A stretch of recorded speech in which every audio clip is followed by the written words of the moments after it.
रचना जी start करेंगे मंत्र के साथ। जी मैम। सभी लोग ध्यानात्मक आसन में बैठेंगे, कमर गर्दन एक सीध में, आंखें कोमलता से बंद करते हुए गहरी श्वास लेंगे।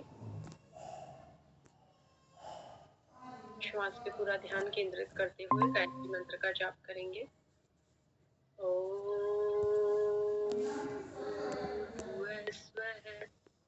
तत्सवितुर्वरेण्यं भर्गो देवस्य धीमहि धियो यो नः प्रचोदयात्। दोनों हथेलियों का घर्षण करते हुए मुखमंडल पे लगाएंगे। शुद्ध सिद्धांत पद्धति के अध्ययन के लिए अपने मस्तिष्क को संदेश देंगे कि पूर्ण एकाग्रता के साथ हम अध्ययन करें। धीरे धीरे नेत्र खोलेंगे। सिद्ध सिद्धांत पद्धति, इसके सभी जो अध्याय हैं उनके नाम आई होप सबको लर्न होंगे। जो भी बोलना चाहे हैंड रेज कर दीजिए। कितने हैं अध्याय? 6 अध्याय हैं। किस बारे में बात हो रही है? पिंड के बारे में। पिंड क्या है? ये जो हमारा शरीर है। उपनिषदों में हम पढ़ के आए हैं, बार बार ये लाइन आती है, यथा पिंडे तथा ब्रह्मांडे एको हम बहुश्यामय।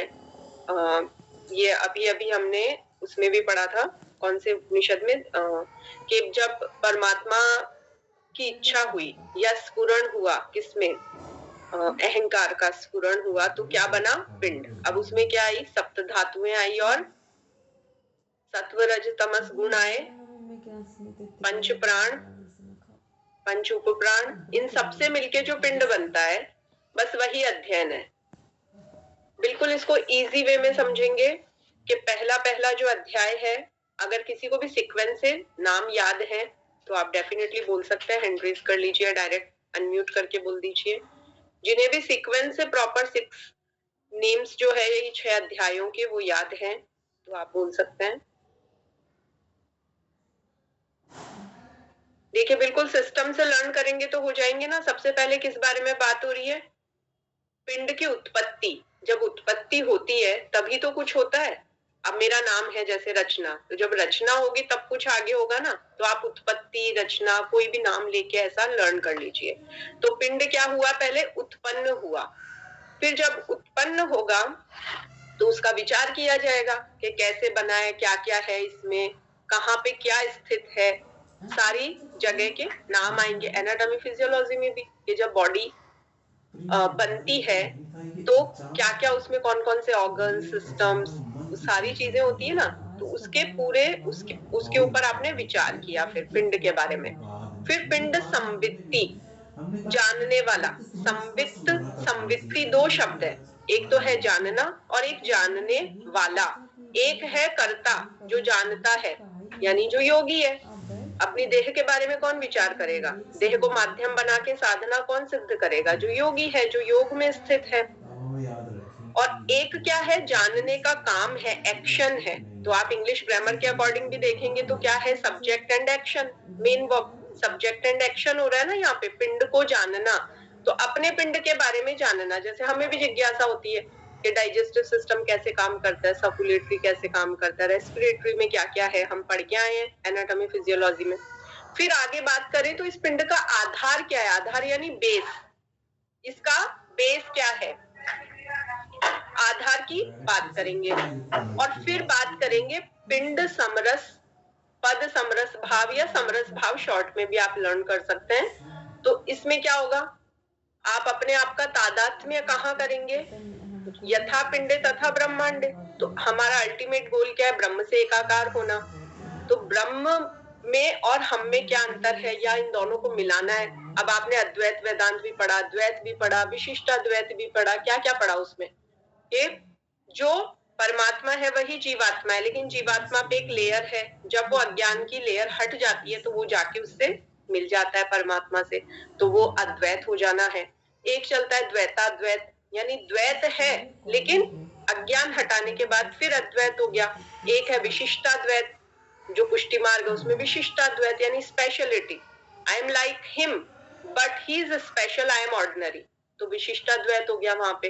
तो देखिए, आप वो सिद्धांत उठा के भी इधर आप लर्न करना चाहोगे तो सिद्ध सिद्धांत पद्धति बहुत आसानी से आपकी तैयार हो जाएगी, क्योंकि योग में बातें वही रहती है मूल में, बस लिखने का तरीका अलग अलग योगियों का अलग अलग है। तो इस तरह से हमने 6 चैप्टर्स को कैसे तैयार किया, उनके नाम, सबसे पहले पिंड की उत्पत्ति, फिर उस पर विचार हुआ कैसा है, क्या है, कहाँ पे क्या स्थित है, तो वो पूरी चर्चा हुई इसके बारे में। फिर पिंड संवित, फिर पिंड को जानने वाला, उसके बारे में जाना। और फिर पिंड का आधार क्या है, बेस क्या है, तो मेनली इसमें कुंडलिनी है। भाई पिंड का बेस क्या है, कुंडलिनी है। योग की, हठ योग की विशेष रूप से पूरी साधना कहाँ पे, कुंडलिनी पे आधारित है। तो इसके जागरण के उपाय की बात की गई है।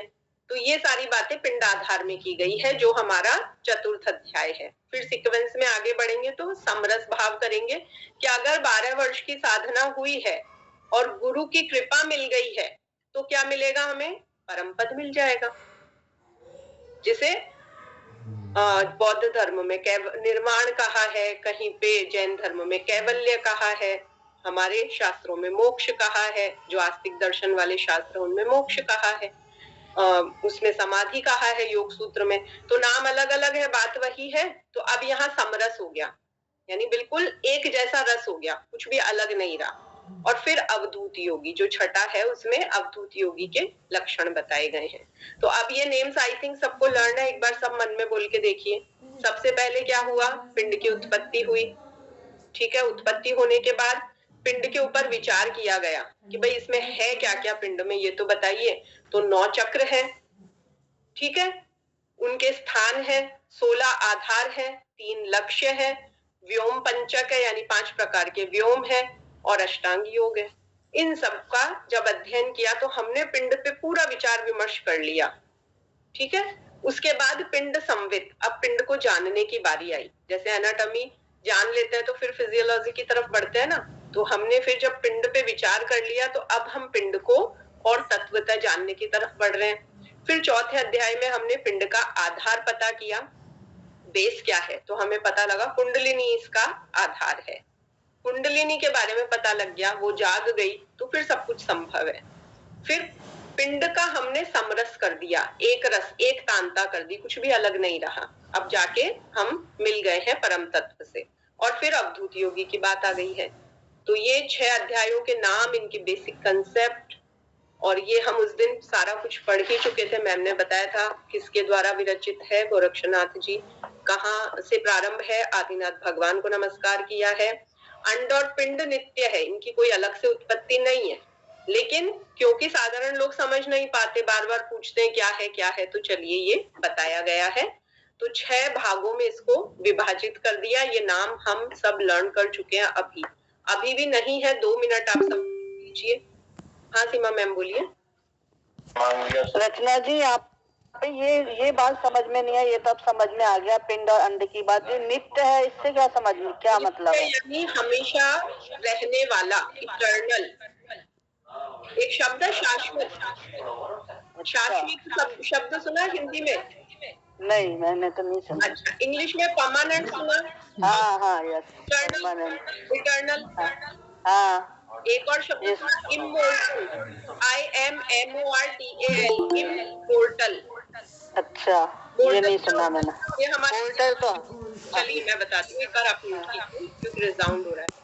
हमारी देह क्या है, मोर्टल, MORTAL। एक कहावत कहते हैं इंग्लिश में, मैन इज मोर्टल, नाशवान है। श्रीमद् भगवत गीता में क्या कहा, आत्मा अजर, हमारा देह क्या है, नाशवान है, नश्वर है। तो अनित्य क्या है, ये देह है, कॉस्ट्यूम बदल बदल के आती है ना। इस वाले बर्थ में मुझे ये स्त्री की देह मिली है, ये नाम मिला है स्कूल में, नेक्स्ट बर्थ मुझे नहीं पता, प्री बर्थ में मैं क्या थी। तो कॉस्ट्यूम चेंज हो रहे हैं, सोल वही है। तो सोल क्या है, नित्य, और ये कॉस्ट्यूम क्या है, अनित्य। तो नित्य और अनित्य कैसे याद रखोगे, नित्य यानी जो हमेशा रहता है, तो हमेशा क्या रहता है, आत्मा। अनित्य क्या है, बॉडी बदलती रहती है, ड्रेस बदलती रहती है इसकी, कभी पुरुष रूप में, कभी स्त्री रूप में, कभी जानवर के रूप में, पेड़ पौधे के रूप में, जो भी आते हैं हम। तो ऐसे याद रख लेंगे। इंग्लिश में 2 वर्ड्स है, मॉर्टल, इमॉर्टल। मॉर्टल यानी नाशवान, इमॉर्टल यानी अनाशवान, जिसका कभी नाश नहीं हो। तो जिसका नाश नहीं हो वो क्या है? नित्य, सदा रहने वाला। जो सदा रहे वो नित्य है। ठीक है, क्लियर? चलिए अब आगे बढ़ेंगे। ये 6 नाम सबको लर्न हो गए होंगे तब तक। सीमा मैम का क्लियर किया था कंफ्यूजन, तब तक सबने ये 6 नाम सीक्वेंस से लर्न कर लिए। तो अब देखिए पिंड की उत्पत्ति कि ये जब सृष्टि आरंभ हुई तो न तो कोई करता था और न ही कोई अकर्ता था। कर्ता यानी करने वाला, न ही कोई कुल था, न ही कोई अकुल रूपी कारण शक्ति थी। केवल अव्यक्त परब्रह्म अनामा, अनामा यानी जिसका कोई नाम नहीं, तो वो अनिर्वचनीय रूप में, जैसे ब्रह्म का कोई ऐसा साकार रूप नहीं है। अब आप सोचे विष्णु भगवान ऐसे क्यों है? भाई ये पेंटर्स की कल्पना है। कोई पूछे इनका कलर ऐसा क्यों है, ये गोरे क्यों नहीं है, ये श्यामवर्ण क्यों है? तो भाई ये जो चित्रकारों ने, योगियों ने ध्यान में उन्हें देखा और उन्हें ड्रॉ कर दिया, तो वो बन के आ गया रूप। हो सकता है वो अलग हो क्योंकि उनकी कोई देह तो है नहीं। तो ऐसा तो कुछ है ही नहीं, क्योंकि परब्रह्म जो है वो आदि और अंत से रहित। आदि यानी प्रारंभ, अंत यानी एंड। ना तो उनकी कोई बिगनिंग है, ना कोई उनका एंड है। वो नित्य है, हमेशा रहते हैं। तो अनामा यानी विदाउट एनी नेम, जिनका कोई नाम नहीं है। उन परब्रह्म की जब इच्छा हुई तो धर्म और अधर्म वाली निजा शक्तियां जब प्रकट हुई, तो उनकी जो इच्छा शक्ति थी, मतलब परमात्मा ने कहा मैं एक हूं, अनेक हो जाऊं, एको हम बहुश्याम है, तो उन्होंने सृष्टि उत्पन्न कर दी। ये सारा हम ऐतरेयोपनिषद में पढ़ के आए थे ना, कैसे कैसे सृष्टि का विकास क्रम चला। अब जैसे ही ये निजा शक्ति से आगे सृष्टि की उत्पत्ति का क्रम शुरू हुआ, तो फिर उन शक्तियों के इस तरह से ये सारे, देखिए ये डिटेल हमें नहीं, केवल ये 5 नाम हम याद रखेंगे। बिल्कुल सीक्वेंस से एकदम माइंड में फिट कर लीजिए। निजा शक्ति, पराशक्ति, अपरा, सूक्ष्मा, कुंडलिनी। कैसे लर्न करेंगे? निजा, निजा यानी अपनी, मेरी अपनी शक्ति। परा यानी परा, अपरा, पर और अपर, जो यहाँ है और जो इससे परे है वो अपर। Known, unknown. जैसे ये एनाटॉमी फिजियोलॉजी दिख रही है, लेकिन अंदर जो आत्मा है वो सूक्ष्म है ना, उसको हम देख नहीं सकते। आत्मा को कोई रूप थोड़ी है। तो वो आप परा अपरा ऐसे लर्न कर लो। ठीक है, बॉडी दिख रही है, सोल नहीं दिख रही है, ऐसे लर्न कर लो। तो निजा शक्ति, पराशक्ति, अपराशक्ति, सूक्ष्म, सूक्ष्म कुंडलिनी है। अब अगर किसी का पोस्टमार्टम किया जाता है तो कुंडलिनी जैसी कोई चीज मिलेगी नहीं बॉडी में, पर वो है। तो ये कुंडलिनी। इस तरह से आपको ये 5 बिल्कुल सीक्वेंस से पक्के से लर्न कर लेना है। बस इतना सा लर्न कर लेना है, ये शक्तियां हैं। फिर अब आ जाएंगे कि परपिंड की उत्पत्ति कैसे हुई। तो 5 शक्तियां मिली, इनके अलग अलग गुण है, वो सब मिले, तो फिर क्या बनी? परपिंड बने, यानी अलग अलग पिंड बने। जैसे बहुत सारे पिंड है ना, हम जितनी भी जनसंख्या है वो सब। अब आपको इसमें अभी डिटेल में नहीं जाना है क्योंकि एग्जाम में बहुत कम टाइम है। हमें अभी इसको ऑमिट कर देना है डिटेल के हिसाब से, क्योंकि इनमें से जो जो जहां क्वेश्चंस पूछे गए ना, मैं लास्ट में एक बार पूरे PYQs बता दूंगी कि कौन कौन से कहां से आए हैं। अब आप आगे आ जाइए, ये आप लर्न कर सके तो अच्छा रहेगा। केवल ये नाम शिव, भैरव, श्रीकंठ, सदाशिव, ईश्वर, रुद्र, क्योंकि ये बहुत आसान रहेगा। आप जानते हैं शिव जो है कल्याण कारक है। भैरव, जब भी हम कोई शक्ति की उपासना या शिवोपासना करते हैं तो भैरव उपासना पहले होती है, क्योंकि वो उन्हीं के गण माने गए हैं। फिर जो श्रीकंठ है, सदाशिव, ईश्वर और रुद्र, इनको सिंपली आप नाम याद कर लीजिए। अब ऐसा कहा जाए कि नर नारी रूप में पिंड कैसे उत्पन्न हुए, क्या हुआ ऐसा कि ब्रह्मा ने देखा, संकल्प से सृष्टि की थी ब्रह्मा ने। ब्रह्मा की सृष्टि योनिजा नहीं है, संकल्प वाली सृष्टि है। तो उन्होंने जैसे ही देखा वैसे ही नर नारी रूप में पिंड उत्पन्न हो गया। पिंड की उत्पत्ति तो पुरुष और स्त्री के रूप में। फिर उसमें क्या आए? 5 एलिमेंट्स आए, पंचभूत आ गए। तो ये 5 एलिमेंट्स हमें लर्न है। ठीक है, मैं साथ में अगर कहीं पे क्वेश्चन बन रहा है तो आपको बता देती हूँ। इनमें से बहुत ज्यादा नहीं पूछे गए हैं, आगे जहां आएंगे वहां मैं आपको मार्क करवा दूंगी, तो आप उसको प्रॉपरली देख लेना। बाकी 10 नाड़ियों के नाम याद करने ही है, वहां कोई डाउट ही नहीं है। चलिए 5 एलिमेंट्स हो गए। फिर मन, बुद्धि, अहंकार, चित्त, ये हमें पता ही अंतःकरण चतुष्टय, केवल उसमें एक चैतन्य शब्द और लगा देंगे तो 5 ये बन गए। 5 अंतःकरण हो गए। फिर इसमें कुल देखिए सत्व रजस तमस है ही, काल और जीव और जोड़ देंगे। तो आपको अभी केवल ये वाले टाइटल्स लर्न करने हैं, इनकी डिटेल में नहीं जाना है, क्योंकि इनसे अभी तक पीवाईक्यूज में ज्यादा कुछ पूछा नहीं गया है। जो पूछा गया उसको बिल्कुल लर्न बाय हार्ट और सीक्वेंस से करना होगा। ये आप अभी ये पूछा गया है। वाक परा पश्यंती मध्यमा वैखरी मात्रिका, ये आया था। ठीक है, ये सब लर्न कर लेंगे, इसको बिल्कुल सीक्वेंस से लर्न करेंगे। परा पश्यंती, इसमें ऐसे आया था वाणी का क्रम बताइए, और ये ऑप्शंस दे दी थी। तो क्रम पूछा है, सीक्वेंस पूछी है, सबसे ऊपर वैखरी आ गई, अब नीचे एबीसीडी ऑप्शन। पीवाईक्यू सॉल्व करके इतना तो पता लगेगा किस तरह से हमें सीक्वेंस सेट करनी है, तो ये आप लर्न कर लेंगे। परा पश्यंती मध्यमा वैखरी मात्रिका।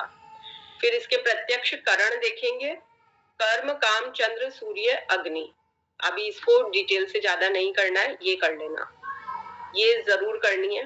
नाड़ियां जरूर कर लेनी है, बहुत अच्छे से कर लेनी है। तो इड़ा पिंगला सुषुम्ना जो हमारी ऑलरेडी सीक्वेंस चल रही है, यूनिट 3 में पढ़ के आए हैं, वो 3 तो है ही बिगिनिंग में।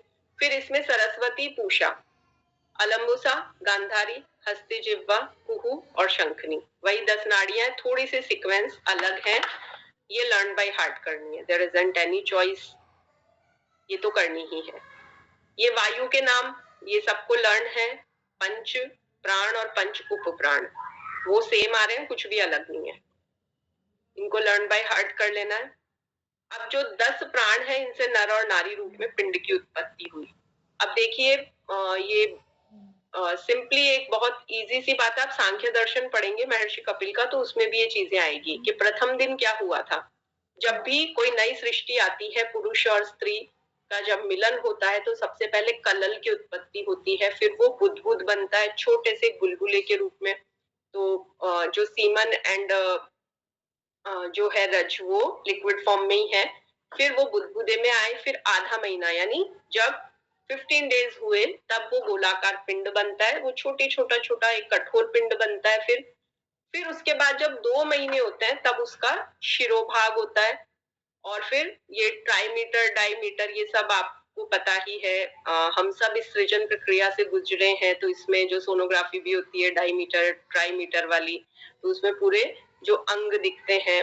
और चौथे मास तक आते आते सेक्स जो है वो डिसाइड हो जाता है, मेल चाइल्ड है या फीमेल चाइल्ड है, ये पता लग जाता है। 5वें मास में पीठ और पेट बनता है, 6ठे मास में नाखून केश, 7वें में उसमें चैतन्य आ जाता है।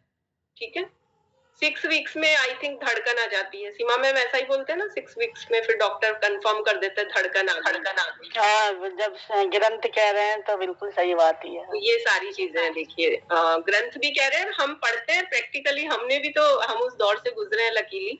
तो 8वां और 9वां जो महीना है और 10वें महीने में योनि के स्पर्श के कारण, अब देखिए 9वें महीने में जब बच्चा गर्भ में है, तब तो वो सत्य ज्ञान से युक्त है, उसको पता है कि मैंने पिछले जन्म में कर्म किए, इसलिए मुझे माँ की देह में आना पड़ा। अब माँ गरम गरम खा रही है, कुछ ठंडा खा रही है, वो जाके उस बच्चे पे गिर रहा है, वो कुछ दर्द से करा रहा है, कभी डर रहा है, कभी सपने देख रहा है, अंगड़ाइयां ले रहा है। मोस्टली बच्चे सोनोग्राफी में आता है दोनों हाथ ऊपर किए, वो लॉर्ड बुद्धा, लाफिंग बुद्धा के शेप में ही रहता है। लेकिन अब देखिए जब 10वें महीने में वो जन्म लेता है, तब वो अज्ञानी बालक के रूप में आया है। अब उसको कोई ज्ञान नहीं है, अब उसको कुछ भी याद नहीं है। ठीक है, बिल्कुल अज्ञानी बालक, कुछ भी नहीं पता। जो माँ करेगी, जो भी उसकी देखभाल करेंगे, उन्हें पता है क्या करना है, इसको कैसे रखना है, इतना अज्ञानी होता है वो बालक। अब है कार्य कारण संबंध, बहुत सिंपल सी चीजें आई थिंक आपने पढ़ ली होगी, इंटरेस्ट भी आया होगा इनमें, कुछ भी ऐसा डीप नहीं है और इनमें से क्वेश्चंस आए भी नहीं है। ये हमें पता है, धातुओं का क्रम हम जानते हैं। ठीक है, शुक्र, रक्त, मेद, मज्जा, मांस, पित्त, कफ, वात। और ये यहाँ हड्डी और उनकी संधियां 360 बताई है। ठीक है, बोन्स की संख्या ये थोड़ी कहीं कहीं अलग अलग मिलेगी, अभी आगे एक और ग्रंथ जहाँ पढ़ेंगे ना, वहां भी अलग है। फिर पिंड विचार देख लीजिए, ये तो लर्न करना ही है, कर चुके हो आई थिंक, पहले याद है सबको, किया था सबने। जो मूलाधार है उसका नाम ब्रह्मपीठ, मतलब ब्रह्मा जी वहां रहते हैं, सृष्टि प्रक्रिया वहीं से होती है, ब्रह्मा जी सृष्टि के सर्जक हैं। फिर स्वाधिष्ठान लर्न कर लेंगे। अब इसमें मणिपुर नहीं कह के नाभि कह दिया है, अनाहत हृदय चक्र भी कहा है। फिर यहाँ कंठ विशुद्धि आ गया। अब यहाँ तालु, ये जो हमारा अंदर तालु है वो भ्रू चक्र, ये आ गया, ये ब्रह्म, ये निर्वाण वाला आ गया, ठीक है। और आकाश, पूर्णगिरि, पूर्णपीठ, वही व्योम चक्र यहाँ पे जब खेचड़ी सिद्ध हो तो वहीं तक पहुंचती है। अब ध्यान के 16 आधार ये लर्न करने ही है। ये हम हट प्रदीपिका वाले जो 16 करके आए ना उनसे थोड़ा सा अलग है। पैर का अंगूठा, मूल, गुदा, ये आ चुका है, ठीक है। कितने आधार है? 16। ये क्वेश्चन भी आ चुका है, प्लस एक बार तो ऐसे नंबर देके पूछ लिया था कि जैसे 4th 7th 9th बताइए, तो सीक्वेंस याद होगी तो लिख पाएंगे ना। तो ये बिल्कुल पूछी गई है, आ चुका है ये सीक्वेंस में। तो ये सीक्वेंस से ही लर्न करेंगे सब, अपनी बॉडी में फील करते जाओ, लर्न करते जाओ। तो सबसे पहले पैर के अंगूठे से शुरू करो, फिर मूल, गुदा, मेढ्र, ये 3 चीजें यहाँ एक साथ कनेक्ट कर लो। फिर उड्डयन, यहाँ आ जाओ, फिर नाभि आ जाओ, ये दोनों एक जगह कनेक्ट हो रहे हैं। हृदय ले लो, हृदय के बाद सीधे कंठ पे आए। अब देखिए कैसे सीक्वेंस अलग कर दी थोड़ी सी। घंटिका, ये मुंह में जो, फिर तालु और जिह्वा, ये 3 चीजें मुंह में कनेक्ट हो रही है। फिर सीक्वेंस होनी क्या चाहिए थी? नासिका ले लेते हैं, लेकिन यहाँ पे बीच में आ गया भ्रू मध्य। पहले यहाँ आए, मुंह में 3 आधार हैं, क्या क्या है? घंटिका, तालु और जिह्वा। उसके बाद यहाँ नहीं आके कहाँ आए हैं? इसके बाद नासिका आनी चाहिए थी ना, नीचे से ऊपर की तरफ बढ़ रहे हैं हम, लेकिन यहाँ उसको ऑमिट करके पहले भ्रू मध्य ले लिया और फिर वापस नासिका पे नीचे आए। अब बाकी सब जगह तो केवल नासिका आधार था, यहाँ पे तो नासिका के मूल में जो कपाट, मतलब ये 2 हमारे नॉस्ट्रल्स हैं, कपाट यानी दरवाजे, गेट, तो ये नॉस्ट्रल्स भी कनेक्ट हुए। फिर वापस ललाट पे आए और फिर ब्रह्मरंध्र पे आ गए। तो ये 16 आधार ऐसे सीक्वेंस से लर्न करने हैं, क्योंकि ये आ सकते हैं, इम्पोर्टेंट है एग्जाम के पॉइंट ऑफ व्यू से। 3 लक्ष्य सेम है, कुछ इसमें ज्यादा लर्न करने की पहले ऑलरेडी हमको लर्न है। 5 व्योम सबने लर्न कर लिए, ग्रुप में भेजे थे 5 इसी सीक्वेंस से। हाँ सीमा मैम बोलिए। रचना जी, थोड़ा मेरे को मेरू वाला पार्ट क्लियर करिए, मेरे को कभी नहीं होता। कौन सा भाग होता है मेरू? मेरू क्या है इसमें? ये मेढ्र पूछ रहे हो या मेरू पूछ रहे हो? देखो मेरू तो जो स्पाइन है, मेरू तो आता है, मेडू, मेडू जो इसमें आया है, मेड इसमें आया है ना, लिंग। हाँ लिंग। अच्छा, लिंग को दूसरा नाम है इसका, लिंग का दूसरा नाम। बजरौली लिखा है, बजरौली कहाँ की जाती है? यूरिनरी जो मसल्स है उनको कॉन्ट्रैक्ट करते हैं। जैसे आपके पास कोई आया थेरेपी के लिए और उसको है ना ये प्रॉब्लम है कि उसको जैसे खांसी आती है तो यूरिन की कुछ ड्रॉप्स आ जाती है। इसके लिए मार्केट में पैड्स भी होते हैं, वो अलग से मंगवाए जाते हैं, लोग यूज करते हैं। ऐसे ऐसे पेशेंट्स भी आते हैं, तो उनको अगर वज्रौली करवाई जाए, अंतः कुंभक या बाह्य कुंभक में जो यूरिनरी मसल्स है, वेजाइनल मसल्स, उनको इस तरह से कॉन्ट्रैक्ट करें, ऊपर की तरफ करके लॉक लगाएं, वो वज्रौली है। बहुत सिंपल भाषा में, थेरेपी की भाषा में बताया आपको, तो वही आप मान के चलिए, ठीक है। पुरुष का उससे लिंग कह देते हैं, मेढ्र शब्द कॉमन जेंडर, कॉमन ले लो, मेल फीमेल दोनों के लिए। हाँ अपर्णा मैम बोलिए। इसमें मूल क्या होगा फिर, क्योंकि गुदा और मेढ्र दोनों हो गए। ये वही लिए ना, यहाँ आप देखिए ना, अब इन्होंने कितना है ना माइनर दिया है। यहाँ घंटिका, तालु और जिह्वा 9, 10, 11 नंबर पे दिख रहे हैं।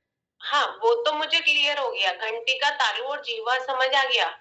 पर वैसे ही, हाँ वैसे ही जो ये मूल है ना, वो मूलाधार के सेंस में ले लीजिए, कि जो जहाँ चक्र माना है ना वो सेंस ले लीजिए। अब वैसे आप कंट्रोवर्सी कितनी है, देखिए अग्नि प्रदीप्त, अग्नि वैसे कहाँ मानी जाती है? मणिपुर में मानी जाती है, करेक्ट, ये वहां है। तो ये सिद्ध सिद्धांत पद्धति इसीलिए थोड़ी सी अलग है और थोड़ी सी चैलेंजिंग है लर्न करने में। रचना जी, वो जो घंटिका है वो इपिग्लॉटिस है, जो काल का क्या बोलते हैं, वही है ना जो लटका रहता है? हाँ, जो लटका रहता है, जो बोलते हैं ना, अगर हम हाँ वो इपिग्लॉटिस। ओके।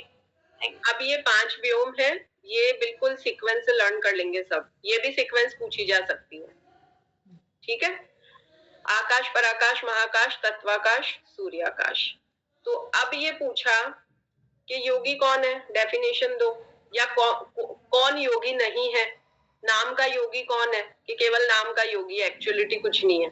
तो जिस व्यक्ति को हमारी बॉडी में जो 9 चक्र, 16 आधार, 3 लक्ष्य और 5 आकाश का नहीं पता, वो कहीं भी किसी एंगल से योगी नहीं है, केवल नाम का योगी है, दिखावे का योगी है। 8 अंक पे आ जाइए। ये आ चुका है आसन। PYQ में आसन प्राणायाम दोनों पूछे जा चुके हैं, बहुत ध्यान से कर लेना। और यम भी पूछे जा चुके हैं, इसको बहुत ध्यान से कर लेना। इसकी डिटेल करनी है, क्योंकि ये अष्टांग योग के नाम तो हमें याद ही है, अब इसकी डिटेल इसके अकॉर्डिंग सब कर लेना।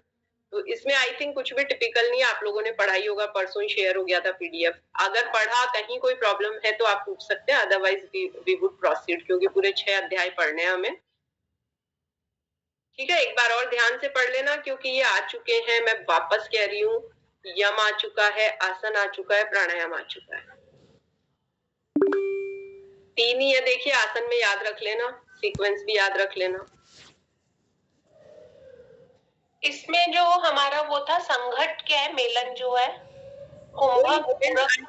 अल्टीमेट जो मिल जाना, मतलब अल्टीमेट स्टेज पे आ जाना, वो चीज है।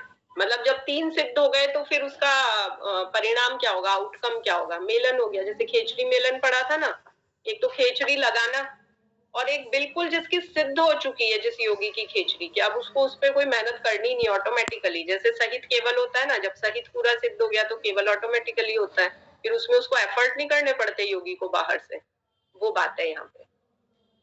तो ये माने कि हमारे ये 2 पूरे तैयार हैं। ठीक है, प्रथम और द्वितीय हमने पिंड उत्पत्ति और पिंड विचार दोनों कर लिए हैं। तो अब पिंड संवित्ति पे आइए। संवित्ति यानी जानना। तो जो हमारे शरीर के अंदर ही चर और अचर जगत है, उसको जो जानता है वही पिंड संवित्त है। संवित्त यानी कर्ता, डूअर, सब्जेक्ट, करने वाला, जानने वाला। और संवित्ति मतलब जानने की का प्रोसेस, ऐसा ले लो। 2 चीजें लेके चलना, इसमें शब्द अलग अलग हो जाए तो कंफ्यूज्ड नहीं होना है। तो ये पिंड संवित्ति क्या है कि हमारी बॉडी में क्या है, हम उसे जाने तो सही। क्योंकि अभी हमने उत्पत्ति देख ली है और पिंड के विचार में देख लिया है कि 9 चक्र, 16 आधार, 3 लक्ष्य, 5 व्योम, जिसने भी जान लिए वो वास्तविक योगी है, जो इन्हें नहीं जानता वो नाम मात्र का योगी है।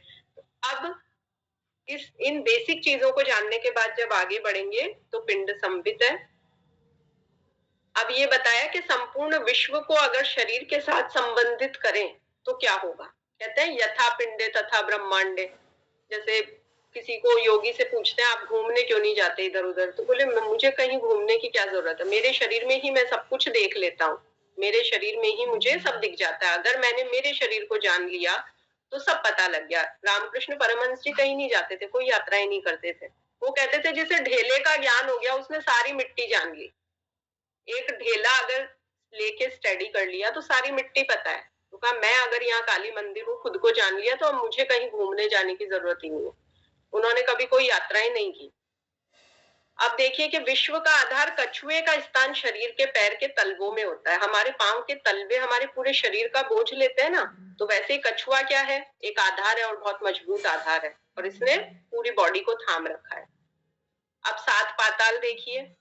अब आप इसको भी पहले नाम लर्न कर लेंगे, हालांकि इसका अभी तक PYQ नहीं आया है, बट पता रखना है। पाताल, तलातल, महातल, रसातल, सुतल, वितल, अतल।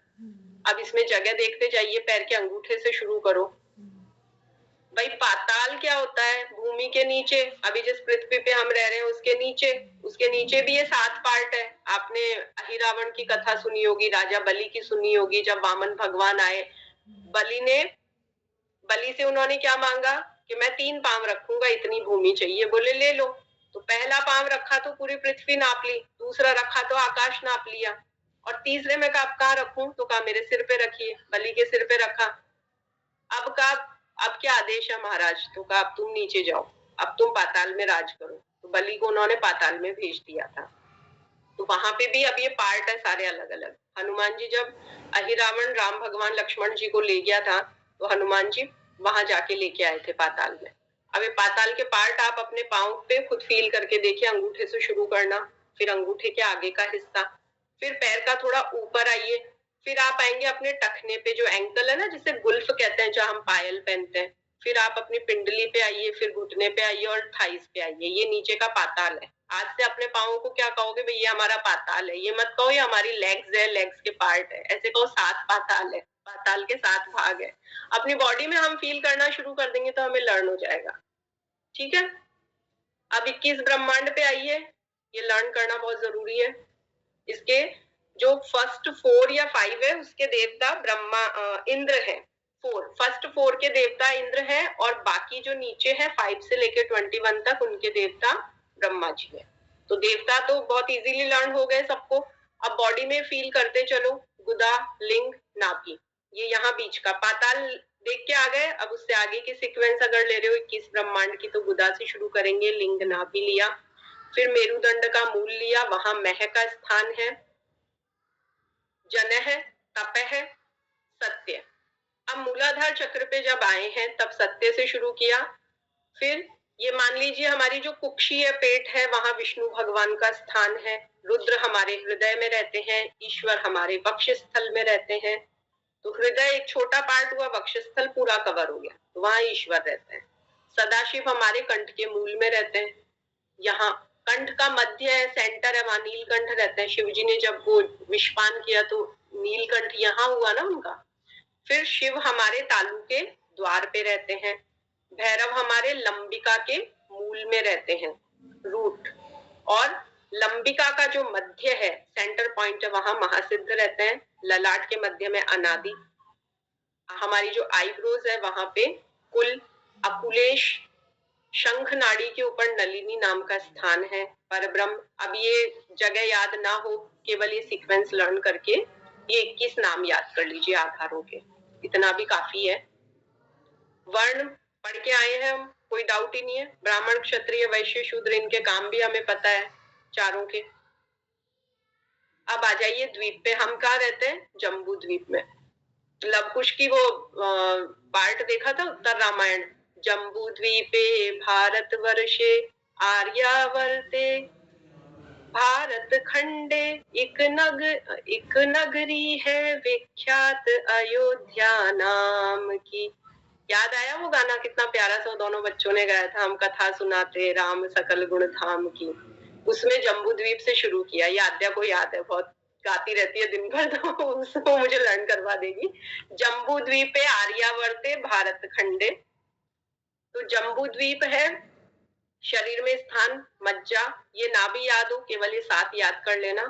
शाक, सूक्ष्म, क्रॉन्च, गोमय, श्वेत प्लक्ष। एसएसटी में अभी सब पढ़ते हैं ना कि Asia, Africa, Australia, south America, north America. अब वो सब छोड़ के अगर पुराना अपना वेदों का ज्ञान लेना है तो वो ये है। ठीक है, ये 7 द्वीप है। अब इधर आ जाइए, समुद्र कौन से है? वैसे तो ओशियन 4 बताए ना, पैसिफिक एंड। पेपर में क्वेश्चन भी आया था, मैच करना था। मैच करना है, एक क्षार वाला और ये आए हुए हैं ये सब। तो क्षार क्या होता है? Urea, uric. तो वहां इसको किस सेंस में लेंगे? मूत्र के सेंस में। क्षीर होता है, दूध को क्षीर कहते ही है। तो कहते हैं ना भारत में दूध की नदियां बहा करती थी। अब यहाँ क्षीर का अर्थ वैसे लर्न करने के लिए लाड़ ले लो, दधी का अर्थ कफ ले लो, घृत का अर्थ मेद ले लो, मधु। अब ये सारा ये है क्या पढ़ रहे हैं हम? पिंड की संवित्ति, अपने शरीर को जानना। तो अपने शरीर में पूरे ब्रह्मांड को देखना। तो ब्रह्मांड में क्या क्या है? 7 द्वीप है, 7 समुद्र है। अब उनको अपने अंदर कहाँ फील करोगे, किस रूप में करोगे? देखते जाओ, आगे पूरा कंटेंट यही है। रीड तो सबने कर ही लिया होगा। तो मधु शहद के लिए आता है, इक्षु आता है गन्ने के रस के लिए। बस ये सब ऐसे लर्न करना है। तो यूं मान लो कि 7 समुद्र है। समुद्र किस किस के हैं? एक क्षार का है, एक दूध का है, एक दही का समुद्र है, एक घी का है, मधु का है, पंचामृत बना लो, इक्षु का है, अमृत। कैसे भी ट्रिक लगाओ, लर्न करो। अब 9 खंड पे आ जाइए। हाँ सीमा मैम बोलिए।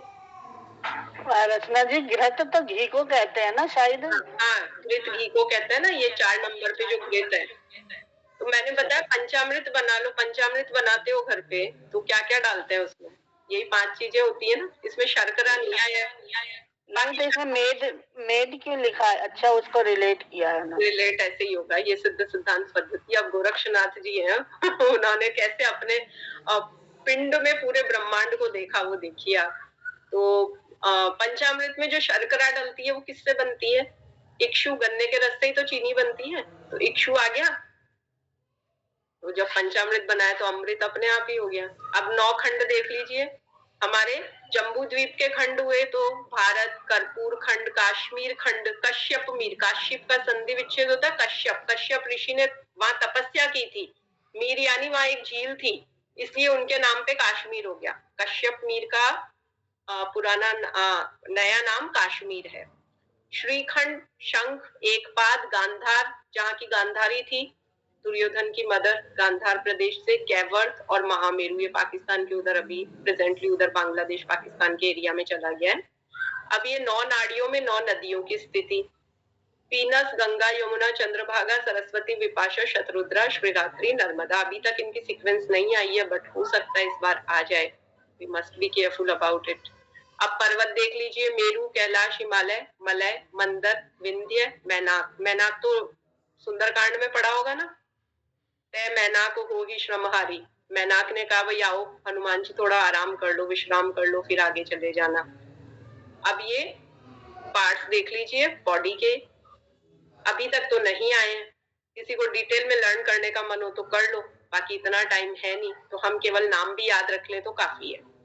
बट ये सबको मैम ने उस दिन भी कहा था सैटरडे को ये लाइन मस्ट है लर्न करना। 27 नक्षत्र, 12 राशियां, 9 ग्रह और 15 तिथियां, इसमें तो कोई डाउट नहीं है, पहले से हम सुन चुके हैं ये सब चीजें। तो अब देखिए सुख क्या है, स्वर्ग में रहना, दुख क्या है, नरक में रहना, कर्म क्या करेंगे, बंधन में बांधेंगे, और निर्विकल्प अवस्था में आ गए। निर्विकल्प मतलब कोई विकल्प ही नहीं है, नो ऑप्शन एट ऑल, तो मुक्ति हो गई। ये हैंड रेस पहले का है या अभी रिसेंट हुआ है? 15 तिथियों में हमारा वो एकम, द्वितीय, तृतीया वही होंगी ना? वही सब है, अमावस्या, पूर्णिमा और बाकी जो और तिथियां हैं, जिनको प्रतिपदा, द्वितीया, तृतीया, चतुर्थी, पंचमी इस तरह से बोला जाता है। चलिए अब आ जाइए।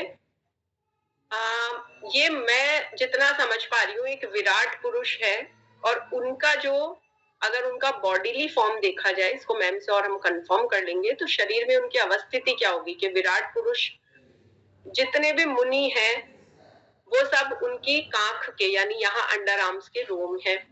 33 करोड़ देवता है वो उनके हाथों के रोम है। कुलनाग क्या है? वक्षस्थल। देखो हमारी पुरानी जो महिलाएं है ना वो कितनी एक उनमें जानकारी होती है। मेरी एक बहुत बुजुर्ग सी मामी जी एक बार मुझे कहती है, अपनी बहुत सी बुराइयां कर रही थी, उनको मेरे लिए ऐसा लगता है कि मैं तो मतलब बिल्कुल उस जमाने की हूँ, सतयुग वाली, तो मुझे तो कुछ पता ही नहीं है। बेटा तुझे पता है तेरी ये जो भाभी है ना ये पता नहीं कहाँ जाती है और अपने शरीर के रोम हटवा के आ जाती है, बता ये रोम क्या है? ये 33 करोड़ देवता है। तो मैंने कहा पुराने लोगों को योग की वैसी जानकारी कोई कथाओं से कैसे भी, लोक कथाओं से कैसे उन्होंने ली पता नहीं, मुझे बड़ी हंसी आई। इनका मामी जी होता है आजकल ऐसा, नहीं नहीं बाल नहीं काटने चाहिए, ये रोम नहीं, रोम क्या है पता है ना? तू तो जानती है, इतना पूजा पाठ करती है, ये हाथों के रोम है 33 करोड़ देवता। कुलनाग, वक्षस्थल। अब आगे भी इसी तरह से आपको ये लॉन्ग लिस्ट मिलेगी। दानव, यक्ष, पिशाच, ये किस रूप में लिए? हड्डियों के जोड़ हैं। गंधर्व, किन्नर, ये उदर है उनका। खेचड़ी आदि शक्तियां, वायु का वेग। अभी तक लकीली इसमें से क्वेश्चंस नहीं आए हैं, आई विश ना आए, क्योंकि ये थोड़ा सा टिपिकल लग रहा है लर्न करने में, बट हम प्रयास करेंगे। सभी लोग डेली अगर ये इनके शॉर्ट नोट्स बनाएंगे, देखिए मैंने भी बनाए हैं, केवल आपको अध्याय के नाम लिख के शॉर्ट में वो सारी चीजें लिखनी है। इस तरह से अगर आप बना लेंगे एक शॉर्ट फॉर्म तो धीरे धीरे पढ़ते पढ़ते लर्न हो जाएगा। अब आपने अभी तक आप 3 अध्याय देख चुके हैं इसके। कौन कौन से? पहले पिंड उत्पन्न हुआ, देख लिया, वो पूरे 10 महीने का, पूरा 9 महीने का बताया, और 10वें में बताया कि फिर अज्ञानी बालक के रूप में वो जन्मता है। फिर पिंड उत्पन्न हो गया, फिर पिंड पे विचार हुआ कि कौन नाम मात्र का योगी है जो अपने शरीर के 16 आधार, 3 लक्ष्य, 5 व्योम, इन सबको नहीं जानता है, नाड़ियों के बारे में वो सारी जानकारी आई। फिर हम अभी अभी पिंड संवित्त पढ़ के आए हैं, और अब पिंड का आधार देखिए, पिंडाधार। इसको संधि विच्छेद करें तो क्या निकलेगा? पिंड आधार। पिंड का आधार क्या है? तो पिंड का आधार सबसे पहले ये कहा है कि सभी पिंडों का आधार क्या है? अपरंपरा नाम की निजा शक्ति। याद कर लीजिए, अपरंपरा। ठीक है, क्या पता एक लाइन में प्रश्न आ जाए कि कौन सी शक्ति है जो सभी पिंडों का आधार है, तो ऐसे मिलते जुलते 4 नाम दे दें अपरंपरा, परंपरा, कुल, नाग और कुछ भी ऐसा निजा शक्ति, तो हम कंफ्यूज तो हो ही जाएंगे। तो इसको अच्छे से रट लेना, अपरंपरा। फिर आप इसको एरो बना के ऐसे नोट्स बना सकते हैं कि इसे कैसे जाने। अपरंपरा नाम की जो निजा शक्ति है उसको जानना कैसे है? अपने अनुभव से। योगी कैसे जान पाता है? अनुभव से। अब बार बार यही कहा जा रहा है ना कि खुद फील कीजिए बॉडी में। गोरक्षनाथ जी ने फील करके ही ये ग्रंथ लिखा होगा, और जो भी योग मार्ग में साधना पे आगे जाएगा वो जरूर ये सब महसूस करेगा, तभी वो कह सकता है कि यथा पिंडे तथा ब्रह्मांडे। मैंने एक ढेले को जाना तो मुझे पूरी मिट्टी समझ आ गई। फिर उसके बाद कहा जाए कि इसके तत्व कितने हैं, तो कुल और अकुल 2 तत्व हैं। फिर कहा कि कुल के भी पार्ट्स बताओ, तो 5 पार्ट है कुल के भी। कुल के 5 पार्ट क्या है? परासत्ता, अहंता, स्फुरता और कला। फिर कहा जाए अकुल क्या होता है? अकुल, जिसका कोई कुल ना हो, तो जाति, वर्ण और गोत्र आदि के कारण रूप में विद्यमान जो कुल, मीन्स जैसा कर्म है वैसा कुल मिला। और अकुल क्या है? जो ही जाति, वर्ण, गोत्र आदि है उसके कारण रूप में जो विद्यमान है वो तत्व है, और इसे अनामा शक्ति, इसे ही अनामा, जिसका कोई नाम नहीं है। और ये मोस्ट इंपॉर्टेंट आ चुका है, कुंडलिनी के दोनों प्रकार के नाम आ चुके हैं, बिल्कुल लर्न कर लेंगे।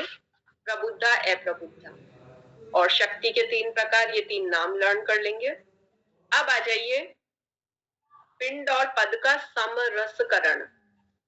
समरसकरण मतलब मिला दिया है। अब कैसे वो एक होंगे देखिए। तो पर पिंड से लेके, पर क्या होता है? दूसरा। स्व क्या होता है? मेरा। तो मैंने पर पिंड से लेके अपने पिंड को भी अगर जान लिया है तो उस परम पद के साथ क्या होगा? मेरा सामरस्य स्थापित हो जाएगा, एकात्मकता हो जाएगी। मैंने ये सब स्टेप से मैं आ गई। मैंने पिंड कैसे उत्पन्न हुआ वो जान लिया, फिर मैंने पिंड पे विचार भी कर लिया, फिर मैंने पिंड को भी जान लिया, फिर मैंने उसके आधार भी देख लिए क्या क्या आधार है। तो अब क्या होगा? अब कुछ बचा ही नहीं शेष, अब दोनों को मिला दिया जाए। लेकिन इसमें अल्टीमेटली क्या चाहिए? सद्गुरु की और ईश्वर की कृपा चाहिए। तो वो देखेंगे हम कि जो अपने पिंड को और दूसरों के पिंड को जान ले, अब समरसकरण हो जाएगा। परम पद शिव को केवल अपनी अनुभूति से जाना जा सकता है, केवल और केवल अनुभूति का विषय है। जैसे मैंने पहले भी गूंगे का गुड़ शब्द काम में लिया, गूंगे व्यक्ति को गुड़ खिला दो और पूछो भाई कैसा लगा, तो वो इशारों में ही बताएगा, या फिर उसकी आंखों से आंसू आ जाएंगे कि बड़े आनंद हो गए, बहुत कुछ अच्छा खिला दिया। वो शब्दों में अभिव्यक्त नहीं कर पाएगा। तो जब योगी इस लेवल तक पहुंच जाता है तो फिर उसके शब्द खत्म हो जाते हैं। तो अनुभूति से वो जानेगा, सदगुरु की कृपा से वो अनुभूति मिलेगी। फिर योगी कैसा वेश ले लेगा? अब आजकल दिखावे के लिए तो बहुत कुछ वेश ले लेते हैं, भगवा भी पहन लेते हैं। इवन कोई जाति संप्रदाय विशेष के लोग भी भगवा पहन के घूम रहे हैं, कलावा बांध रहे हैं, धोखेबाजियां हो रही है। लेकिन अगर कोई इस प्रोसेस से आया है, योग इस तरीके से उसने अपने में सीखा है, उसका अभ्यास किया है, तो उसको ऑटोमेटिकली अब फील होने लगेगा कि मैं अब ये सब चीजें धारण करूं। दाढ़ी मूछ धारण करेगा, अमृत का पान, मतलब वैराग्य आ जाता है। तब देह के प्रति आसक्ति खत्म हो जाती है। अब देह को सजाना संवारना नहीं है, देह जैसे है ठीक है, और ये सब चाहिए योगी को। फिर वो शंख भी लेगा, मुद्रा भी धारण करेगा। अब परम पद प्राप्ति के क्या उपाय हैं? सहज, विश्व से परे विद्यमान परमेश्वर विश्व के रूप में अवभासित हो रहा है। तो विश्व से परे, इस विश्व में जो परमेश्वर है उनका कुछ भी नहीं है, उन्होंने बनाया और छोड़ दिया। अब ये चल रहा है, हम अपने कर्मों के अनुसार अपना अपना अकाउंट सेटल कर रहे हैं, और विश्व के रूप में उनका जो अवभासित यानी जो दिखाई दे रहा है वो ऐसा ज्ञान सहज है। अभी हम जब पढ़ेंगे आगे एक और यौगिक ग्रंथ है, उसमें आएगा ना, दुर्लभ हो सहजावस्था। सहज होना बहुत दुर्लभ है, सबसे कठिन साधना है सहज होना। इंसान में इतनी आर्टिफिशियलिटी होती है, वो सहज नहीं होता है। लेकिन जो सहज है वो साधना में बहुत जल्दी आगे बढ़ के और सिद्धि प्राप्त कर सकता है। तो परमेश्वर विश्व के रूप में अवभासित हो रहा है, ये ज्ञान हो जाना। मतलब क्या है कि हर चीज में प्रभु को देखना, सब में प्रभु है, आत्मा ही परमात्मा है, मुझे किसी की आत्मा नहीं दुखानी है, मैं किसी जानवर को भी दुख ना पहुंचाऊं, क्योंकि वो परमेश्वर ही तो इस विश्व में अवभासित हो रहा है। तो जब योगी को ये ज्ञान हो गया तो वो सहजावस्था में आ गया, फिर उसने संयम कर लिया। अब ना वो ढाड़ी मूछ जो शेविंग वगैरह नहीं करेगा, कपड़ों से अपनी देह को नहीं सजाएगा, उसे कोई भी सुविधा नहीं चाहिए, जो मिला वो उसमें प्रसन्न है। तो चित्त के जो व्यापार है कि चित्त नई नई वस्तुएं देखना, सुनना, समझना चाहता है, या पहले की कोई स्मृतियां हैं उन्हीं में जी रहा है, पास्ट में जी रहा है, फ्यूचर की कल्पना कर रहा है, वो सब बंद है। एकदम संयम आ गया, प्रेजेंट में जीना शुरू। सो पाए, बस वो अच्छा उपाय उसके पास आ जाता है कि चिदानंद रूप है शिवोहम शिवोहम, मैं स्वयं शिव स्वरूप हूँ और इस ब्रह्मांड में जो भी है वो शिव स्वरूप है। ये कुत्ता भी है तो मुझे इसे नहीं मारना है, अगर मैंने इसे मारा तो मतलब मैंने परमात्मा का अपमान किया। अद्वैत यानी अब कोई द्वैत है ही नहीं, जो मैं हूँ वही ब्रह्म है, जो ब्रह्म है वही मैं हूँ। तो सब में ब्रह्म को देखना, परम तत्व के साथ तादात्म्य, बिल्कुल एक बैलेंस, हार्मनी हो जाना, एकाकार भाव आ जाना। तो ये सब कहाँ से आएंगे? गुरु के उपदेश से। तो सद्गुरु का होना अत्यंत आवश्यक है। अब योगी की विशेषताएं, अब जब योगी ने साधना शुरू की, उसको ये सारी नॉलेज हुई, उसको अपने पिंड के बारे में, पर पिंड के बारे में भी जानकारी हो गई, तो पहले वर्ष में क्या होगा? उसके शरीर में कोई रोग नहीं रहेगा, रोग मुक्त।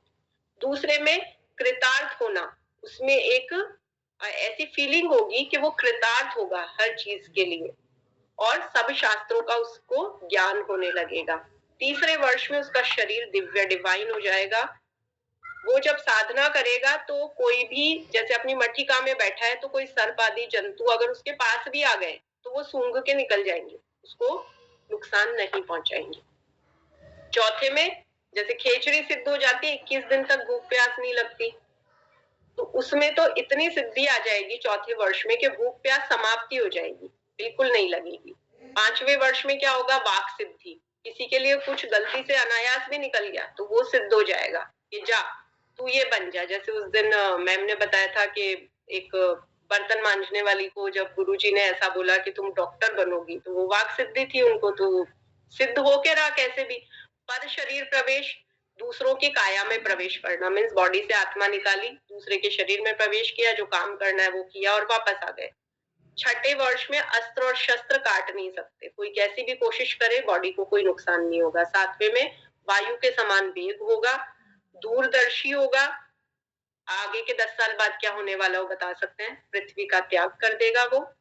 और आठवें में अणिमा आदि जो अष्ट सिद्धियां हैं वो मिल जाएगी। नवे में वज्र के समान कठोर शरीर हो जाएगा और आकाश गमन की शक्ति मिल जाएगी। तो योगी लोग पहले ऐसे ऐसे पढ़ने में आई ये चीजें कि दीवार पे बैठ के दातुन कर रहे थे, एक योगी, नाम तो मैं भूल रही हूँ, तो किसी ने आके सूचना दी, अरे अरे एक योगी जी आपसे मिलने आ रहे हैं और वो शेर पे बैठ के आ रहे हैं। तो अच्छा, वो तो मेरे ही बड़े स्नेही हैं, तो मैं किस पे बैठ के जाऊं? दीवार से कहा चल तू ही ले चल, तो दीवार चल पड़ी। तो दो योगियों का मिलन हो रहा है, एक शेर पे आ रहे और एक जो दीवार पे खड़े, तो दीवार ही चल पड़ी। तो इतनी शक्ति योगी में आ जाती है। तो आकाश गमन भी एक शक्ति है, और उसमें विभूतिपाद में तो पढ़ाई है हमने। 10वें में वायु से भी तीव्र गति हो जाती है। 11वें में सर्वज्ञ, सब कुछ जानने वाला और सारी सिद्धियां। 12वें में शिव के समान निर्माण और संहार में समर्थ, तो जैसे जिसको जब चाहे बना दे, वो इतने समर्थ हो जाते हैं वो योगी। तो 12 वर्ष इसमें बताएं साधना के। ये भी प्रश्न आता है कितने वर्ष में सिद्ध हो जाते हैं पूर्ण रूप से, तो 12 वर्ष याद रखेंगे। आगे शिव संगीता में वो स्टेप अलग आएंगे, 3, 6, 9 और 12 आएंगे। यहाँ 12 वर्ष है। ये हैंड रेज रिसेंट हुआ है या पहले से? हाँ बोलिए। ये ही चीजें जैसे भगवान हनुमान जी में थी, हनुमान जी ये वाली सिद्धि है, ये सब चीजें हुई ना। अब कुछ वो तो मीन्स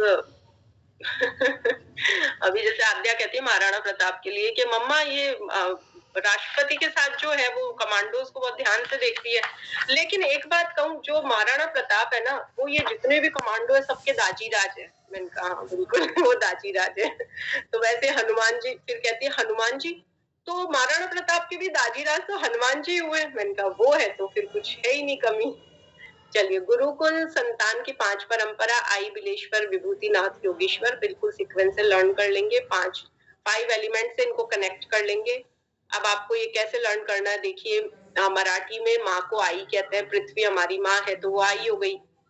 बिलेश्वर, शिव जी के लिए बिलेह शब्द आता है। विवेकानंद जी को बचपन में उनकी माँ बिलेह कहती थी, तो वो जल से ले लो, शिव जी पे जल चढ़ता है इसलिए। अग्नि से भाई हवन करते हैं तो विभूतियां मिलती है, ऐसा याद कर लो। वायु से नाथ, और योगीश्वर जो योगियों के भी ईश्वर हैं वो आकाश। अब उनके 5 गुण, ये आप अपने ट्रिक से ये लर्न बाय हार्ट ही करना है। इसमें तो समझाने वाला कुछ भी एलिमेंट नहीं है, पीडीएफ मिल चुका है। ठीक है, तो योगी की 5 जो ये आलोच्य 5 अवस्थाओं वाला सूक्ष्मतया ज्ञाता योगी ही सिद्ध पुरुष और योगीश्वरों का भी ईश्वर कहलाता है। परम पद की प्राप्ति में कोई विधि निषेध नहीं है। विधि यानी कोई लॉ एंड ऑर्डर, कोई रूल।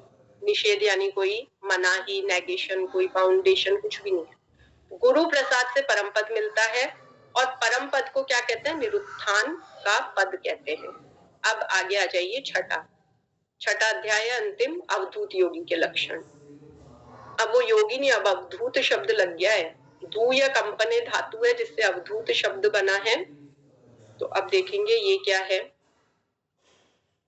वायु तत्व का बीज ये और अग्नि तत्व का बीज रह। इन दोनों को अगर इनका सामरस्य मिला दिया जाए, मिंगलिंग कर दी जाए, तो चिद्रूप ओमकार बनेगा। प्रकृति के सारे विकारों को ये हटा देगा। जितने भी अविद्या आदि क्लेश हैं, जितनी भी कामनाएं हैं, सब भस्म हो जाएगी। जो शंख धारण करता है, शम का अर्थ है सुख, खम यानी परब्रह्म। तो यहाँ शंख का अर्थ वो आउटसाइड जो शंख है उससे नहीं लेना है। सुख और परब्रह्म की स्थिति में हमेशा एक कोई अलग ही वो अपनी, जिसे कहा जाए कि महाशून्य लय की स्थिति, मनोलय जहां हो गया, मनोन्मनी जहां सिद्ध हो गई, उस अवस्था में आ जाना, वो वाला सुख है। फिर पंचमकार, ये सीमा मैम आप ध्यान से देखना, एमए प्रीवियस में है ये। पंचमकार है मध्य।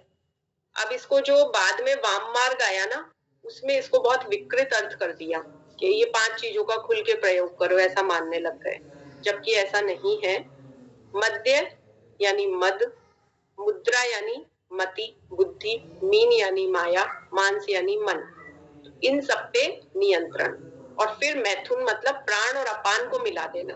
जो हमारे यहाँ प्राण है और जो मूलाधार के वहां जो अपान वायु है, उनको मिला देना, वो मैथुन है यहाँ पे। तो विकृत अर्थ में नहीं लेना है, इनको इन डिवाइन मीनिंग में लेना है। ये पंचमकार की साधना कही जाती है। 4 जो आश्रम है ये हम पढ़ चुके हैं, यूनिट 1 में पढ़ा था। ब्रह्मचारी, गृहस्थ, वानप्रस्थी और सन्यासी, ये सबने देख ही लिया होगा, पीडीएफ पढ़ा तो कोई कंफ्यूजन तो नहीं है इसमें, ये चारों नाम याद है ही। तो ब्रह्मचारी कौन है? यूनिट 1 के अकॉर्डिंग तो जो 25 वर्ष तक गुरु के आश्रम में रह के स्नातक होकर आता है वो ब्रह्मचारी है, लेकिन यहाँ जो ब्रह्म में विचरण करता है वो ब्रह्मचारी है। गृहस्थ कौन है? अब ये मतलब नहीं है कि उसने किसी स्त्री से विवाह कर लिया और वो गृहस्थ बन गया। पूर्ण ब्रह्म को जिसने अपनी गृहिणी बना लिया, और अचल आकाश जिसका घर है। अब जैसे मीराबाई ने श्री कृष्ण भगवान को पति मान लिया। कई शक्ति उपासक होते हैं जो माँ को शक्ति की उपासना करते हैं तो माता के रूप में मानते हैं, कई गृहिणी के रूप में भी एक वैसा भी चलती है साधना, तो फिर वो गृहस्थ कहलाते हैं। अब उनकी बॉडीली कोई वाइफ घर पे नहीं है, लेकिन वो गृहस्थ ऐसे कहलाएंगे। घर बनाया, गृहस्थ का घर होता है, ये घर है अचल आकाश। वानप्रस्थी मतलब 50 वर्ष के बाद गृहस्थी से थोड़ा थोड़ा हटना, मन वहां से हटा के ईश्वर की तरफ ले जाना। तो प्रकाशमय रूपी वन में जो प्रवेश कर लेता है, तो वन को प्रकाशमय माना है यहाँ पे, यानी संसार से चित्त को हटा के और ईश्वर में लगाया। और सन्यासी तो जिसका पूरी तरह से सामरस्य हो गया, अब कोई भेद नहीं रहा, पूर्ण रूप से वो समर्पित हो गया। तो माया, ईश्वर प्रणिधान और मन को वश में कर लिया त्रिदंडी, 3 दंड जिसने धारण किए। दंडी सन्यासी होते हैं ना, जैसे वो मंदिर जाएंगे तो वो शिवलिंग को स्पर्श नहीं करते हैं, वो अपने दंड से ही स्पर्श करते हैं, तो ये माना जाता है। तो जब ये साधना में सिद्धियां मिलती है तब उन्हें गुरु, उनके जो सदगुरु है वो स्वयं दंड मतलब वो पनिशमेंट नहीं, दंडा देते हैं, वो त्रिदंडी के रूप में वो प्रतिष्ठित हो जाते हैं। तो 3 चीजें जब सिद्ध हो जाती है कि माया को भी जीत लिया, ईश्वर को पूरी तरह से स्वयं को समर्पित कर दिया और मन को वश में कर लिया, तब उन्हें त्रिदंडी सन्यासी कहा जाता है। सन्यास आश्रम में संभव है, इससे पहले नहीं। तो ये स्टेप्स हैं, इन स्टेप्स के अकॉर्डिंग फिर योगी की साधना सिद्ध होती है। ठीक है, PYQs हमने साथ साथ में देख ही लिए थे, फिर भी अगर अलग से कोई निकल रहे हैं तो मैं आपको बता देती हूँ। देखिए, प्राणायाम के प्रकार है, आसन 3 है वो पूछे गए। एक बार ऐसा भी पूछा गया कि कौन से आसन का वर्णन नहीं है, तो इसमें क्या होगा कि ऑप्शंस ऐसे देखिए, और जो एक नहीं है, जैसे उग्रासन दे दिया था उसमें, तो 3 तो दे दी और 4th वाला उग्रासन दे दिया। अब अगर आपको 3 याद है तो आप देखते ही पहचान लोगे कि उग्रासन नहीं है, तो नहीं वाले भी पूछे जाते हैं, वहां भी देखेंगे। महावायु के गुण की सीक्वेंस इसमें पूछी गई है, तो वो है संचार, संचालन, स्पर्श, शोषण, धूम्रवर्ण। तो कभी कभी डीप भी आए हैं, ऐसा नहीं है कि डीप क्वेश्चंस नहीं है। एक आया था सदगुरु के विषय में कहाँ चर्चा की गई है। अभी अभी हमने सदगुरु की बात पढ़ी, कहाँ पढ़ी? 5वें अध्याय में, ठीक है, समरसकरण में। फर्स्ट 4 में कोई बात नहीं आई थी सदगुरु की, तब तक तो योगी स्वयं साधना कर रहा है। फिर जब 5वें का आया तब आई सदगुरु वाली बात। कुंडलिनी के स्वरूप पूछे गए हैं, जनवरी 17, प्रबुद्ध अप्रबुद्ध आधार पूछे गए हैं 16, और एक उसमें ये परास्फुरता वाला प्रश्न भी आया है, उसे भी ध्यान से वाणी की वो देख ही ली थी। परा पश्यन्ति मध्यमा वैखरी, ये सीक्वेंस पूछी गई थी, ये भी आया। कुल पर्वत वाला प्रश्न भी आ चुका है। ओम का उच्चारण किस आधार के अंतर्गत होता है? नाभि आधार के अंतर्गत। तो ये आधारों में किसका उच्चारण हो रहा है वो भी है। और एक साल तो ऐसे पूछ लिया गया कि 16 आधार में प्रथम, षष्ठ, दशम, द्वादश और पंचदश ये बताइए, मैच में आया था। तो पादांगुष्ठ पहला है, पैर के अंगूठे को हमने पहले नंबर पे पढ़ा, नाभि को 6ठे नंबर पे, षष्ठ तालु आधार 10वें नंबर पे। अब इसको नीचे से लर्न करेंगे तो सीक्वेंस अपने आप सॉल्व कर पाएंगे अपने 6th सेंस से। और भ्रूमध्य द्वादश है और पंचदश में ललाट आया था। भाई 16 है, 16 यहाँ तक है तो ललाट यहाँ 15 ही है ना। तो एक बार आप इसको अगर ऐसे नीचे से ऊपर की तरफ आना शुरू करोगे तो ये क्वेश्चंस देखने में लगते हैं खतरनाक, बट सॉल्व करने लगोगे तो काफी कॉन्फिडेंस आ जाएगा। यम, आसन और प्राणायाम तीनों पे पूछे जा चुके हैं, तो अष्टांग योग को अच्छे से तैयार कर लेंगे सभी। तो ये मेन PYQs यहाँ तक रहे। 10 नाड़ियां तो करनी ही है, बड़े अच्छे से लर्न कर लेनी है उनको। चलिए, क्लियर है? आज ये हम माने हमारी सिद्ध सिद्धांत पद्धति तैयार है अच्छी तरह से, सभी को कॉन्फिडेंस आ गया? लग रहा है ऐसा सिद्ध सिद्धांत पद्धति इंटरेस्टिंग है, थोड़ा समय लगेगा, डिटेल पढ़नी होगी, बट बेसिक्स तो क्लियर हुए। चलिए ठीक है, कोई क्वेश्चन है या हम शांति पाठ करें? रचना जी, एक बात ये बताइए, जो समरसकरण है इसको अगर हम फिजियोलॉजी और एनाटॉमी के रूप में जानना चाहें तो वो जाइगोट फॉर्मेशन है क्या, मेल और फीमेल स्पर्म जाइगोट, वो है क्या? नहीं, ये तो ये आप अद्वैत वेदांत के अनुसार जानिए। अद्वैत में क्या होता है? अच्छा, भारतीय दर्शन पढ़े ना आपने? हाँ। उसमें आदि गुरु शंकराचार्य का अद्वैत दर्शन पढ़ा, वो क्या होता है? अभी याद नहीं आ रहा मेरे को। अच्छा, एक बार म्यूट कीजिए। द्वैत यानी ड्यूअलिज्म, DUALISM, ब्रह्म अलग जीव अलग, ये तो हो गया द्वैतवाद। अद्वैत, ए लग गया, मतलब नॉन ड्यूअलिज्म, कोई ड्यूअलिज्म नहीं है। जो मैं हूं वो ब्रह्म है, जो ब्रह्म है वो मैं हूं, मैं कुछ भी नहीं हूं। अब ये कह देना बहुत आसान है, कहने को तो रावण भी बोलता था अहम ब्रह्मास्मि, मैं ब्रह्म हूं, तो कोई ब्रह्म थोड़ी हो गया। वो फील होना चाहिए। अब वो कब फील होगा?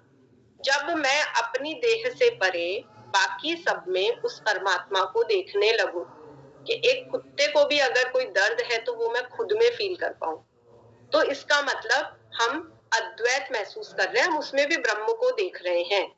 तो यहाँ पिंड और परमात्मा दोनों की जो एकता है वो मानी गई है। तो यहाँ एनाटॉमी फिजियोलॉजी वाला सिद्धांत लागू नहीं होगा, यहाँ पे दर्शन वाला सिद्धांत लागू होगा कि अब जीवात्मा और परमात्मा में कोई भेद नहीं है।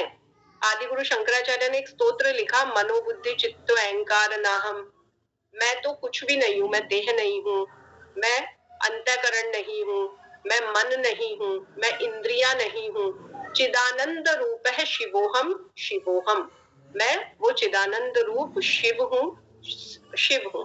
तो आदि गुरु शंकराचार्य जी स्वयं, जिन्हें शिव जी का अवतार ही कहा जाता है, उन्होंने बातें महसूस की, तब ऐसे ऐसे स्तोत्र उन्होंने लिखे। लेकिन वो आप पढ़ोगे ना, रोज आप उन स्तोत्र का थोड़ा पाठ किया करो। स्वामी विवेकानंद जी भी यही करते थे। वो 18 वर्ष की उम्र में उन्होंने संन्यास ले लिया था। उससे पहले वो ब्रह्म समाज से जुड़े थे और वहां जाते थे तो वो गाया करते थे और वो यही गाया करते थे। तो आप ये कुछ स्तोत्र है ना, डेली बेसिस पे सुनना, गाना शुरू करेंगे तो ये चीजें अपने को फील होने लगती है अपने आप में। तो यहाँ आप उस फिलॉसफी के अकॉर्डिंग चलिए, यहाँ एनाटॉमी फिजियोलॉजी नहीं चलेगी। ठीक है, तो ये आप इसमें 5वें में तो थैंक यू रचना जी। कि जीवात्मा और परमात्मा मिल गए, बस एक हो गए। मतलब योगी इस लेवल तक आ गया, उसका मेंटल लेवल इतना हाई हो गया और उसकी साधना इतनी अल्टीमेटली सिद्ध हो गई कि अब उसको खुद में और ईश्वर में कोई फर्क नहीं लग रहा, और एक चींटी भी जा रही है तो उसमें भी उसे परमात्मा ही दिख रहे हैं। बस ये अर्थ है। तो इसके नाम ही देखिए अध्याय के ऐसे ही रखे हैं ना, पिंड, पिंड संवित्ति, पिंड भाव, पिंड आधार, पिंड समरसकरण। उस ढंग से हमें इसको पढ़ना होगा। चलिए ठीक है, शांति पाठ कर ले।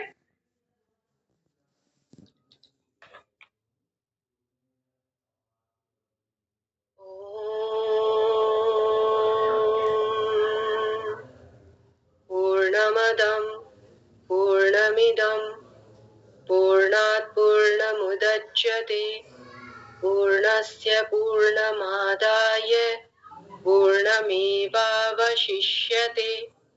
ॐ शान्तिः शान्तिः शान्तिः। सर्वारिष्ट सुशान्तिर्भवतु। दोनों हथेलियों का घर्षण करेंगे, मुखमंडल पे लगाते हुए ये भावना करेंगे कि योग के इस उत्तम ग्रंथ को हमने पढ़ा और अब हम इसे आत्मसात कर सकें। इसी भावना के साथ अपने नेत्र खोलेंगे। हरिओम। हरिओम रचना जी, समझ